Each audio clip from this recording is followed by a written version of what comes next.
Hello students, मैं दिनेश सिंह मारला आज आपके लिए क्लास 10th के सब्जेक्ट केमिस्ट्री में से एक नया चैप्टर जिसका नाम है कार्बन एंड इट्स कंपाउंड्स लेकर आया हूँ। एग्ज़ाम पॉइंट ऑफ व्यू से देखें तो ये चैप्टर जो है वो बहुत ज़्यादा इम्पॉर्टेंट है, क्योंकि इस चैप्टर से बोर्ड एग्जामिनेशंस में ऑल अराउंड 8 मार्क्स का जो क्वेश्चन है वो पूछा जाता है।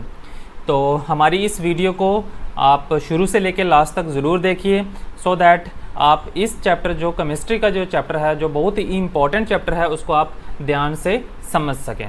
तो चलिए शुरू करते हैं अपने फर्स्ट टॉपिक के साथ। हमारा फर्स्ट जो टॉपिक है वो है what is carbon and what are its properties. तो जैसे कि आपने देखा होगा, हमारे चैप्टर का नाम ही है कार्बन एंड इट्स कंपाउंड्स। तो उसके लिए हमें सबसे पहले कार्बन के बारे में पता होना बहुत ही ज़्यादा ज़रूरी है और उसकी प्रॉपर्टीज़ क्या होती हैं। तो कार्बन क्या है, एक एलिमेंट है जिसका सिंबल जो है वो C होता है, कैपिटल C। पीरियोडिक टेबल में कार्बन जो है वो एक एलिमेंट है जिसका सिंबल जो है वो C होता है। कार्बन एक नॉन मेटल है और कार्बन जो नाम है वो डिराइव किया गया है फ्रॉम द लैटिन वर्ड कार्बो से, जिसका मीनिंग होता है कोल। अमाउंट ऑफ कार्बन जो प्रेजेंट होता है अर्थ के एटमॉस्फेयर में वो बहुत ही ज़्यादा कम होता है, that is all around 0.04% carbon जो है वो प्रेजेंट होता है अर्थ एटमॉस्फेयर में। अर्थ एटमॉस्फेयर में कार्बन की जो क्वांटिटी होती है वो 0.04% होती है। और जितने भी लिविंग ऑर्गेनिजम्स होते हैं, that is living things, living plants, living animals जो होते हैं, वो सारे के सारे कार्बन कंपाउंड्स के बने होते हैं, that is called organic compounds. ठीक है। अब यहाँ पे एक चीज़ आई थी, it is a non metal. अब नॉन मेटल है, बहुत सारे स्टूडेंट्स को इसके बीच में बहुत ज़्यादा कन्फ्यूज़न होती है कि मेटल और नॉन मेटल को कैसे डिफ्रेंशिएट किया जाए। तो यहाँ पे मैं आपको बहुत ही सिंपल तरीके से बताऊंगा कि मेटल और नॉन मेटल्स को किस तरह से डिफ्रेंशिएट किया जाता है। अब जैसे यहाँ पे लिखा है कार्बन जो है वो एक नॉन मेटल है, सबसे पहले कार्बन को ही लेके चलते हैं। तो इसके लिए आपको क्या होना चाहिए, हर एक एटम का एटॉमिक नंबर और उसकी इलेक्ट्रॉनिक कन्फिग्रेशन जो है वो निकालनी आनी चाहिए। तो जैसे कार्बन का एटॉमिक नंबर जो है वो 6 होता है, तो इसकी अगर हम इलेक्ट्रॉनिक कन्फिग्रेशन निकालते हैं तो वो होती है 2 और 4। मीन्स 2 इलेक्ट्रॉन्स जो हैं वो K शेल में होते हैं और 4 इलेक्ट्रॉन्स जो हैं वो L शेल में आते हैं। ठीक है। अब जो 4 हैं ये हमारे क्या होते हैं, आउटर मोस्ट इलेक्ट्रॉन्स। जो सबसे लास्ट वाले शेल में इलेक्ट्रॉन्स होते हैं, उन इलेक्ट्रॉन्स को कहते हैं हम outer most electrons. Outer most electrons कहा जाता है इन्हें। अब आपने क्या चीज़ का ध्यान रखना है, अगर आउटर मोस्ट इलेक्ट्रॉन्स, ठीक है, आउटर मोस्ट जो इलेक्ट्रॉन्स हैं वो 4, 5 और 6 होंगे और 7, 4, 5, 6 और 7 होंगे, तो वो सारे के सारे एटम जो है वो नॉन मेटल कहलाएंगे। क्यों? क्योंकि 4 अगर इलेक्ट्रॉन्स होंगे तो इस एटम को, कार्बन को, नोबल गैस कन्फिग्रेशन अटेन करने के लिए 4 इलेक्ट्रॉन्स की और ज़रूरत है। तो कार्बन क्या करेगा, 4 इलेक्ट्रॉन्स जो है वो अपने शेयर करेगा किसी दूसरे एटम के साथ। अगर आउटर मोस्ट शेल में 5 इलेक्ट्रॉन्स होते हैं तो नोबल गैस कन्फिग्रेशन अटेन करने के लिए 3 इलेक्ट्रॉन्स की और ज़रूरत होती है। तो वो एटम जो है वो 3 इलेक्ट्रॉन क्या करेगा, गेन करेगा किसी दूसरे एटम से। 6 अगर होंगे आउटर मोस्ट शेल में तो वो 2 electron noble gas configuration attain करने के लिए चाहिए होंगे, तो वो 2 इलेक्ट्रॉन्स जो है वो किसी और एटम से गेन करेगा। उसी तरह अगर 7 इलेक्ट्रॉन्स होंगे आउटर मोस्ट शेल में तो 1 इलेक्ट्रॉन और चाहिए नोबल गैस कन्फिग्रेशन अटेन करने के लिए।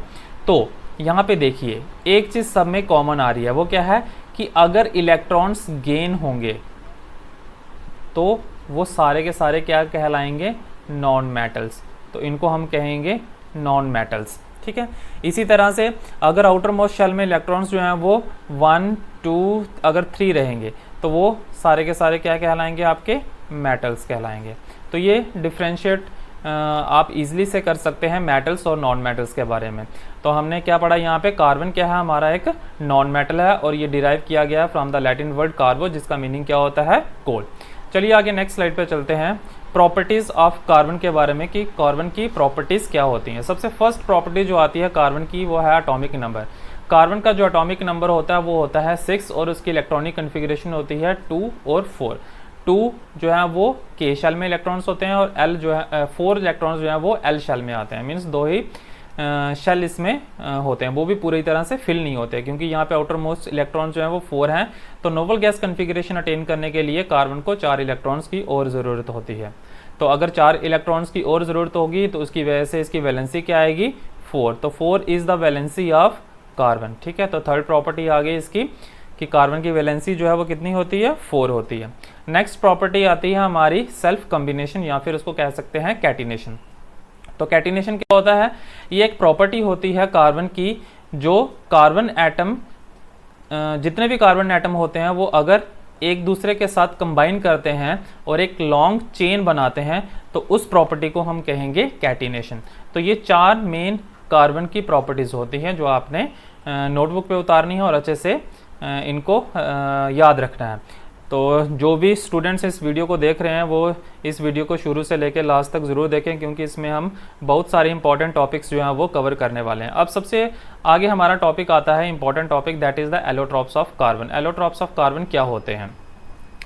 एलोट्रॉप्स ऑफ कार्बन होते हैं अगर सेम एलिमेंट के एटम जो हैं वो अलग अलग तरह का अलग अलग डिफरेंट मैनर से अरेंज किए जाते हैं या अलग अलग तरह का स्ट्रक्चर बनाते हैं, तो उसे हम कहते हैं एलोट्रॉप्स ऑफ कार्बन या फिर एलोट्रॉपी कहते हैं। जैसे कार्बन के जो एलोट्रॉप्स हैं वो 2 हैं, जैसे आपको यहाँ पे मैं दिखा रहा हूँ। एलोट्रॉप्स ऑफ कार्बन कितने हैं? 2 हैं। एक मेन है वो है diamond and second one is the graphite.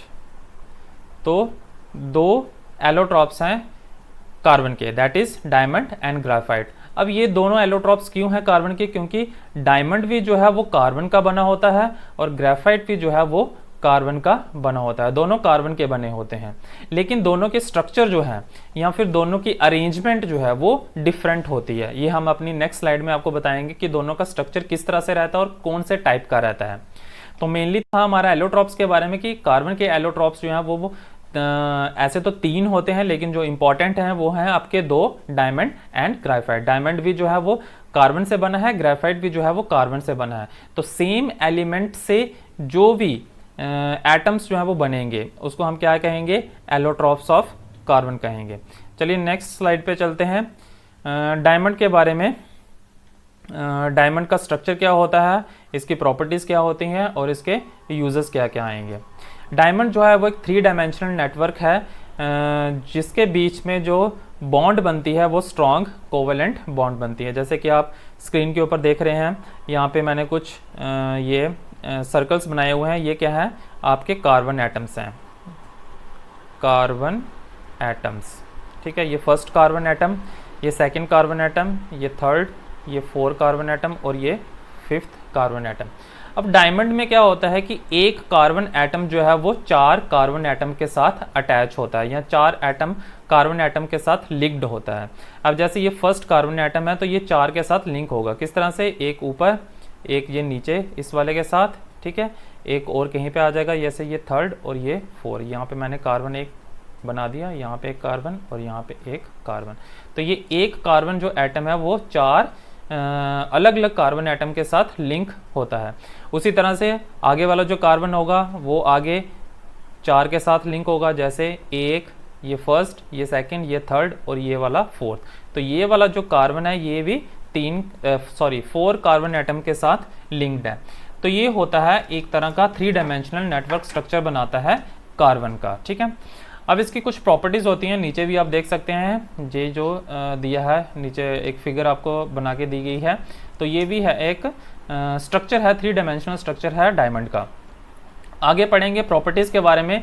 Diamond जो है वो एक कलरलेस ट्रांसपेरेंट सब्सटेंस है जिसकी बहुत ही ज़्यादा एक्स्ट्रा ऑर्डिनरी ब्रिलियंस होती है। डायमंड जो है वो बहुत ही ज़्यादा हैवी होता है, भारी होता है। Diamond has a high melting point.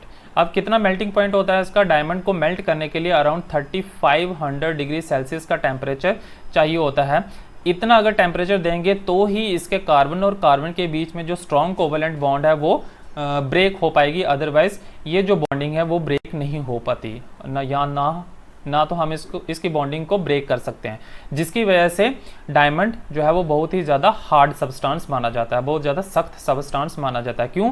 क्योंकि डायमंड में जो कार्बन एटम्स होते हैं वो सारे स्ट्रॉन्ग कोवेलेंट बॉन्ड से जुड़े हुए होते हैं, उनको तोड़ना जो है वो बहुत ही ज़्यादा मुश्किल होता है। अगर हम टेम्परेचर 3500 डिग्री सेल्सियस के ऊपर रखेंगे तो ही ये जो कोवेलेंट बॉन्डिंग है इनकी वो टूट सकती है। आगे आता है diamond does not conduct electricity. जो लास्ट प्रॉपर्टी है इसकी, डायमंड जो है वो इलेक्ट्रिसिटी को कंडक्ट नहीं करता है। अब क्यों नहीं करता है? अब जैसे डायमंड किसका बना होता है? कार्बन का बना हुआ है, ठीक है। तो कार्बन के आउटर मोस्ट इलेक्ट्रॉन्स कितने हैं? 4। तो ये 4 इलेक्ट्रॉन्स मैंने यहाँ पे लगा दिए। अब ये जो 4 इलेक्ट्रॉन्स हैं, कार्बन जो है वो 4 कार्बन एटम से लिंक होता है। तो ये पहले वाला कार्बन इसके साथ लिंक हो जाएगा, दूसरे वाला इलेक्ट्रॉन इस कार्बन के साथ लिंक हो जाएगा, तीसरे वाला कार्बन इस इलेक्ट्रॉन के साथ लिंक हो जाएगा, फोर्थ वाला जो है वो इस कार्बन के साथ। अब देखिए 4 आउटर मोस्ट इलेक्ट्रॉन्स थे, लेकिन कोई भी फ्री इलेक्ट्रॉन नहीं बचा। सारे के सारे इलेक्ट्रॉन्स जो हैं वो क्या हो गए? दूसरे कार्बन ने उसके साथ बॉन्डिंग बना ली, एक स्ट्रॉन्ग कोवेलेंट। अब ये जितनी भी जो बॉन्डिंग बनी है, ये बीच वाली जो आप देख रहे हैं, ये सारी की सारी क्या है? स्ट्रॉन्ग कोवेलेंट बॉन्डिंग है। तो अगर कोई भी फ्री इलेक्ट्रॉन नहीं बचेगा तो उसकी वजह से कोई भी इलेक्ट्रिसिटी जो है वो फ्लो उस कंडक्टर के अंदर, उस सब्सटेंस के अंदर फ्लो नहीं करेगी। तो इसलिए डायमंड को क्या कहा जाता है? Is a bad conductor of electricity. क्यों? Because the carbon atoms have no free electrons. Now let us move to our next slide, the uses of diamond.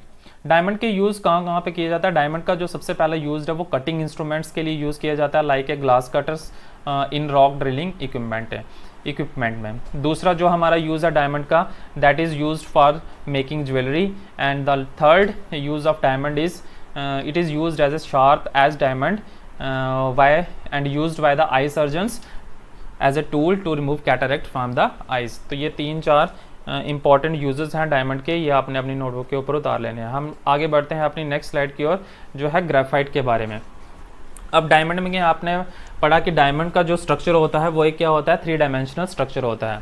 Graphite का जो स्ट्रक्चर होता है वो क्या होता है? एक लेयर टाइप स्ट्रक्चर होता है, या फिर हम उसको कह सकते हैं हेक्सागोनल टाइप स्ट्रक्चर। डायमंड में क्या होता था कि एक कार्बन एटम जो है वो 4 अलग कार्बन एटम के साथ लिंक होता था, लेकिन ग्रेफाइट में क्या होता है? एक कार्बन एटम जो है वो 3 कार्बन एटम के साथ लिंक होता है। मीन्स यहाँ पे 3 होते हैं और डायमंड में 4 कार्बन एटम के साथ एक कार्बन जो था वो लिंक हुआ करता था। अब जैसे यहाँ पे आप देख रहे हैं, ये फर्स्ट कार्बन एटम है, ये second carbon atom, third carbon atom, fourth, fifth और सिक्स्थ। यहाँ पे मैंने 6 कार्बन एटम लिए हुए हैं। तो ये सारे कार्बन एटम क्या करेंगे? एक तरह का हेक्सागोनल स्ट्रक्चर बनाएंगे इस तरह से। ये देखिए एक हेक्सागोनल स्ट्रक्चर बन गया इसका, या फिर इसको कह सकते हैं हम लेयर टाइप स्ट्रक्चर बन गया।